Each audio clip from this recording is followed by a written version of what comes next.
What is going on, Giants fans? It is New York Sports Hub here, and I am back at it with another New York Giants video. It's been a long time since I've said that because it's been forever since I made a Giants video, but New York Giants content is back on the channel. I am back to making Giants videos, and in this video, we're going to talk about training camp throughout the first few days. We're going to talk about training camp, talk about the acquisitions the Giants have made. We're going to talk about Daniel Jones and Kenny Golladay, their relationship.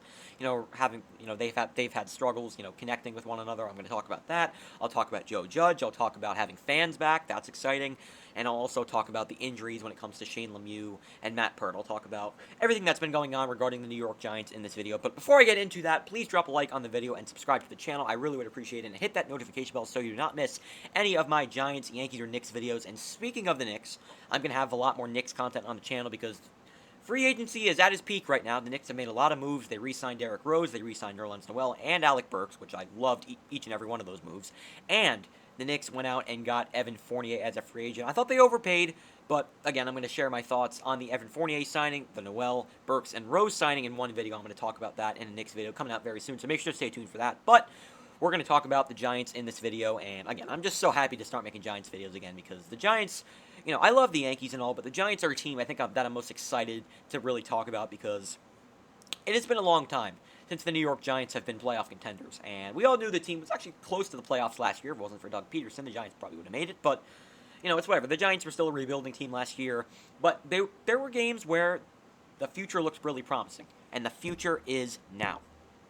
And we're going to talk about it in this video. And this is just the start. This is just the start of Giants content. There's going to be a lot more Giants videos as preseason comes a lot closer. Speaking of preseason, I think it's only, like 15 days away or something like that. It's right around the corner. I cannot wait for preseason to start, and then the regular season starts in September. But for right now, we're going to talk about training camp, and the first thing I want to talk about in this video is the New York Giants acquisitions. They have made some moves to add depth to the team, and I'm a fan of each and every move that they've made. And the first move that they made was bringing in veteran linebacker Todd Davis. Now, I don't know a whole lot about Todd Davis. I'm actually going to pull him up right now.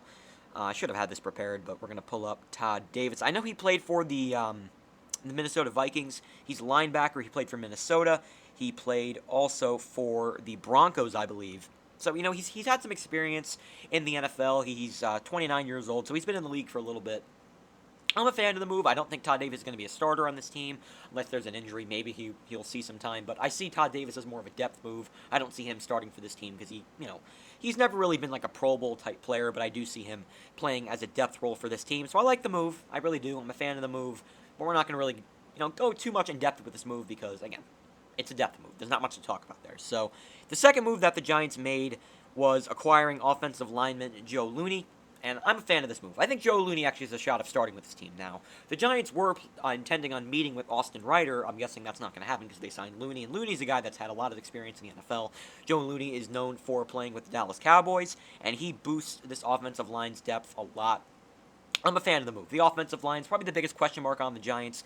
We said that all along. We didn't draft a single offensive lineman in the draft. We did get some guys after the draft, but again, we didn't draft any. We didn't draft any top prospects that are offensive linemen. We didn't get any, so we needed to get some, and we got Joe Looney, an offensive lineman, formerly of the Dallas Cowboys. He's a veteran. He seems excited to be a Giant, and I'm happy that he's a Giant because he has a chance of starting with this team. I don't think he's not a center. I think he's an offensive lineman. I think he's a guard, if I'm not mistaken. I need to look more into him, but I believe he is a guard.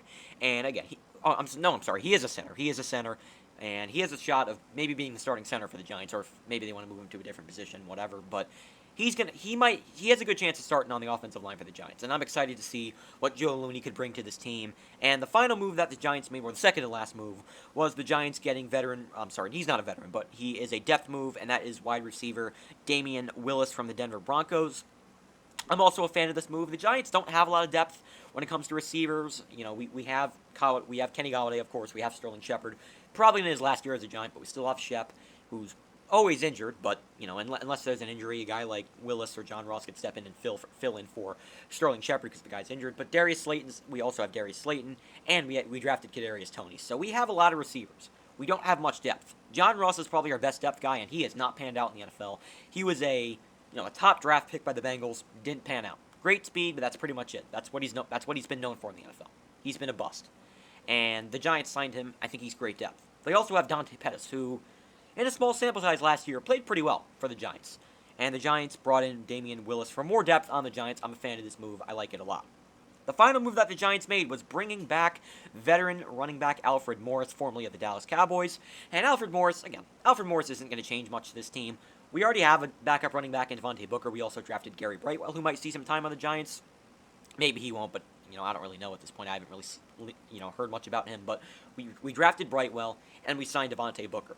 I could see Alfred Morris being a very decent third-string guy. Now, last year Saquon was out, so we barely even saw him last year. But we had Wayne Gallman, who is pretty solid, and we had Alfred Morris as our backup. I may be missing someone because the season ended a long time ago. But we had Wayne Gallman, who was pretty good last year. He was great, really great at times. He was bad at times, but most of the time he was great. And we had Alfred Morris, who was a pretty decent backup.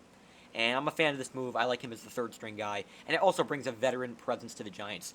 I'm a fan of the move. So, please let me know your thoughts on the acquisitions made by the Giants down in the comments below. I'd really love to know your thoughts on that. I know they're not big signings, but again, I wanted to have something to talk about regarding the Giants on the channel. So, Giants sign Alfred Morris, Joe Looney, Damien Williams, and Todd Davis. Please let me know on those signings. Well, let me know your thoughts on those signings down in the comments below. So now let's get into Daniel Jones and Kenny Golladay having struggles. Now, I know this is kind of old news. This happened a few days ago, but I'm assuming that they're still having kind of struggles connecting with one another, and this happens all the time, I wouldn't be shocked if guys like Joe Burrow and, Tua Tagovailoa are struggling connecting with Jalen Waddle and what's his name? I don't remember his name, but the Bengals, Jamar Chase, that's his name. I wouldn't be shocked if Joe Burrow is struggling with Jamar Chase right now, and I wouldn't be shocked if Tua is struggling with Jalen Waddle right now. It happens, when it comes to quarterbacks and receivers. It just happens, and that's what we're going through with Jones and Golladay right now. But I do believe that I don't think this is much of a big deal. I really don't. I don't think this is a big deal. I think they will start to play better, and I've actually heard that Kenny Golladay throughout the past few days is starting to play better during training camp. It's early in training camp. I wouldn't take too much of it. That's just my opinion. I would not take too much of Daniel Jones and Kenny Golladay struggling a little bit. Again, I wouldn't care about it that much. So, the final thing I want to talk about in this video is the New York Giants and New York Giants offensive lineman Shane Lemieux getting hurt. The good thing about Shane Lemieux is he's not getting surgery, but we heard that Lemieux went down. I believe it was a knee injury, if I'm not mistaken. I think it was a knee injury. Let me see here. I do believe it was a knee injury, but good news is the Giants are optimistic about Lemieux's injury. It doesn't seem like it's going to be long-term. It only seems like he'll be missing a few weeks with his injury, so he's not going to miss the season, but he might miss a few preseason games. I don't know what's going to happen with him, but Lemieux kind of struggled last year. He was kind of disappointing. I was very high on him when we drafted him last year. He was a little disappointing. He definitely had trouble, a little bit of struggles last year, but he's still very young. He's only 24 years old, and he still has the potential to be a very solid offensive lineman in this league, and he still has a chance of starting on this team. So let's hope Lemieux can come back, and thank God he didn't get surgery, because he'd be out for a long time if he would have gotten the surgery, but good thing he isn't, and he's only out for a few weeks, and let's hope he can come back healthy for the regular season, because we are going to need as much offensive line help as we can, because we need to help Daniel Jones out, because we all know he struggles with turning the ball over, and having a bad offensive line with guys like Saquon Barkley, who is very injury-prone, and Daniel Jones, who fumbles the ball a ton, we're going to need offensive line help. And Shane Lemieux is one of those guys that needs to stay healthy come the regular season. So let's hope Lemieux can get everything straightened out there, and he'll be good coming into the season. All right, guys, so that's going to do it for this video. Not going to be very long. I just wanted to break down a few things when it comes to the Giants. I'm going to talk about Daniel Jones, Kenny Golladay, and the signings that they made, as well as Shane Lemieux. If there is more to talk about that I missed out on, please let me know down in the comments below. I will have more Giants videos coming out soon in the future, so let me know if there's anything I missed. If you want me to talk about something, let me know down in the comments below. Share your thoughts. What are your thoughts on Daniel Jones and Kenny Golladay? Do you take much of a deal of it? Because I really don't. What are your thoughts on Shane Lemieux going down with a knee injury? He'll be missing a few weeks. And what are your thoughts on the acquisitions that the Giants have made for Alfred Morris, Joe Looney, Todd Davis, and Damien Williams? All right, guys, so that is going to do it for this video. I hope you guys enjoyed. It feels so good to have Giants content back. I'll have more on the channel pretty soon. Peace. Go Giants.